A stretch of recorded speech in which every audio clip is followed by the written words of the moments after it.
Well, for the second time this week, a well-known celebrity appears to have taken their own life. Celebrity chef and TV host Anthony Bourdain died by apparent suicide. His death comes days after the death of Kate Spade. According to Spade's sister, the iconic fashion designer was fixated on the 2014 death of actor and comedian Robin Williams.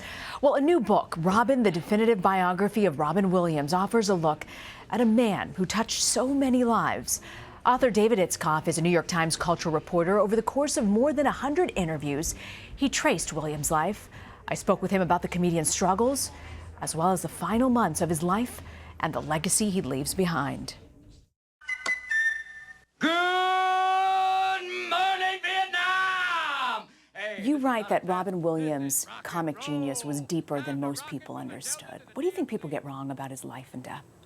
Well, I think people assume that he was always the person that they saw in performance in his stand-up sets or in his movie roles, where he could be antic and full of energy and just a kind of ebullient joy, which is sort of how he lived at times. But I think he was also a very contemplative person, a very inward-looking person, and also a person who I think felt a lot of insecurity about the work that he did and never really felt like he fully deserved the accolades and the adulation that he had in his life.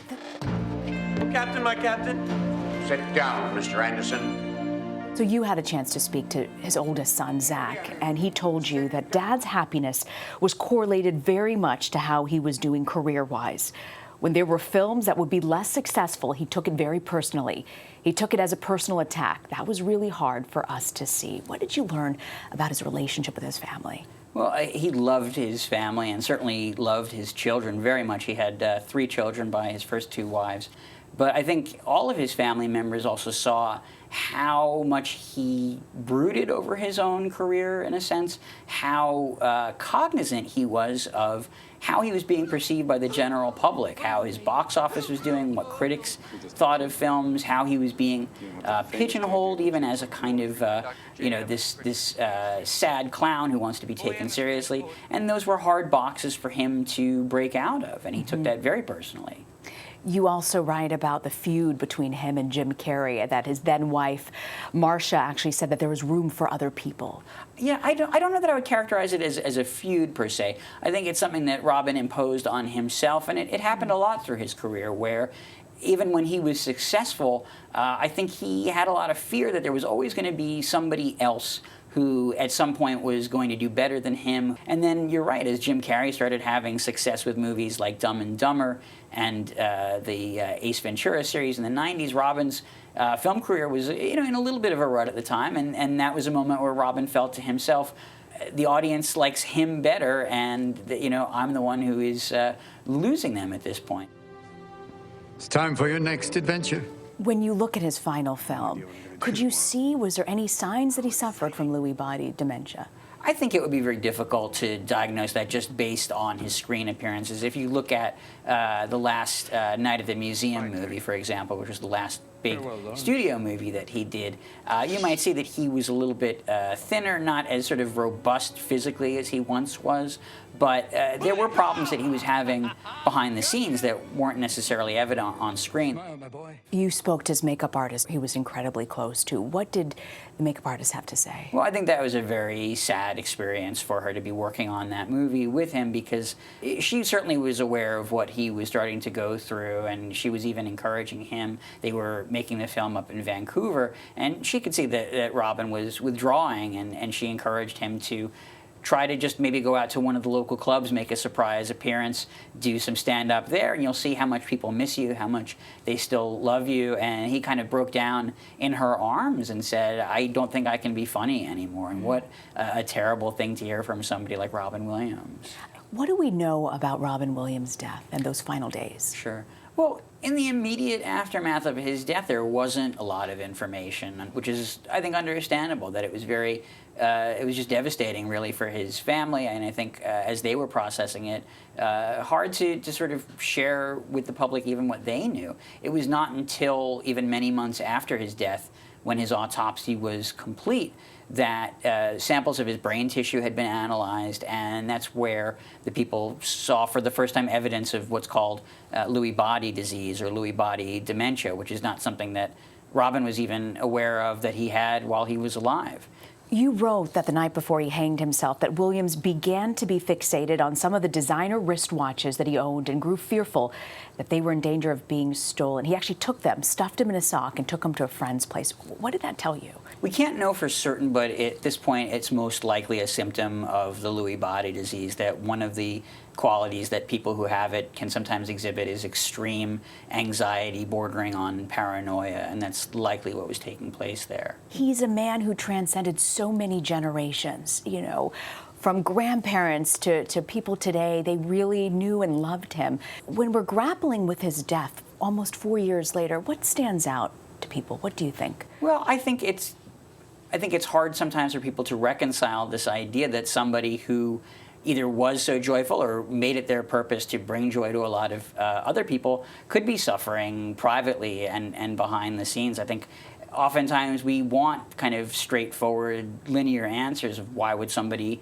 do something like this to themselves. And in Robin's case, it's not entirely clear. There are certainly friends of his who felt retrospectively like some of their last encounters with him were his efforts to settle accounts with them or say goodbye in some way. But due to the nature of the disease that he had, we can't know for certain whether he had planned this in advance, whether it was just a terrible sort of impulse that he had in a moment that he acted on. And there's really ways that you could argue either way. We may not have a kind of easy closure on something like this. Billy Crystal, who was, of course, a terrific friend of his, told me a story about going out to the movies with Robin and having a dinner with him afterwards where he seemed very quiet and withdrawn, and then as Billy and his wife were driving home, every 5 minutes or so getting a phone call from Robin, sort of in tears, saying, "Oh, it was so nice to see you, I miss you, let's do it again," and then calling back again to apologize for how sad and tearful he'd been in the previous phone call. There was something, they knew something was happening to him, but it was very hard to articulate or pin down what at that stage. For almost 40 years, he was the brightest star in a comedy galaxy. Billy talked to me about having to prepare a kind of remembrance of Robin for the Emmy Awards. And it was a very moving tribute that he gave to his friend, and he talked about him sort of using these kind of metaphors of astronomy and talking about, you know, stars and a rocket and comet, really beautiful words. But I think behind that it was very difficult because none of us really had the complete picture, and it was such a struggle for somebody who knew him so intimately to be missing some of that data. We learned this week about Kate Spade's death by suicide as well. Her sister said that she was fixated on Robin Williams' death. What do we know about suicide, and especially these people who are just these high wattage stars, super creative, and then their death by suicide just catches us all by surprise? Yeah. It's somewhat perilous, I think, to try to connect these two, other than I think it has been reported, as you say, that Kate Spade was deeply affected by Robin Williams' death. But for all of these cases, there's often different motives. We may not always know exactly what's happening to the person. Certainly, in the days following Robin's death, there was a lot of conversation about awareness of depression, awareness of mental disease.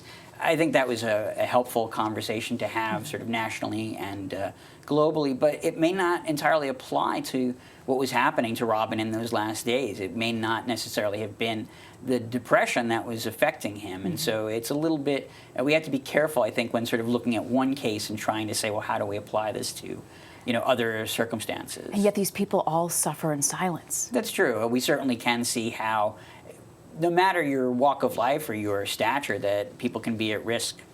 Ultimately, Dave, why did you choose to write this book, and what do you hope that people who read it will get from it? I just thought that Robin was an unforgettable character and a genius. You don't know about real loss, because that only occurs when you love something more than you love yourself. In all the ways that that word can mean, somebody who really created something new and who performed comedy and was an actor in a way that we hadn't seen before, probably will never see again. Yeah, honey, it's me. And I hope that people gain an appreciation for the breadth of his accomplishment and really why his life and his work were so inseparable. Dave Itzkoff, thank you very much for joining us. Thank you.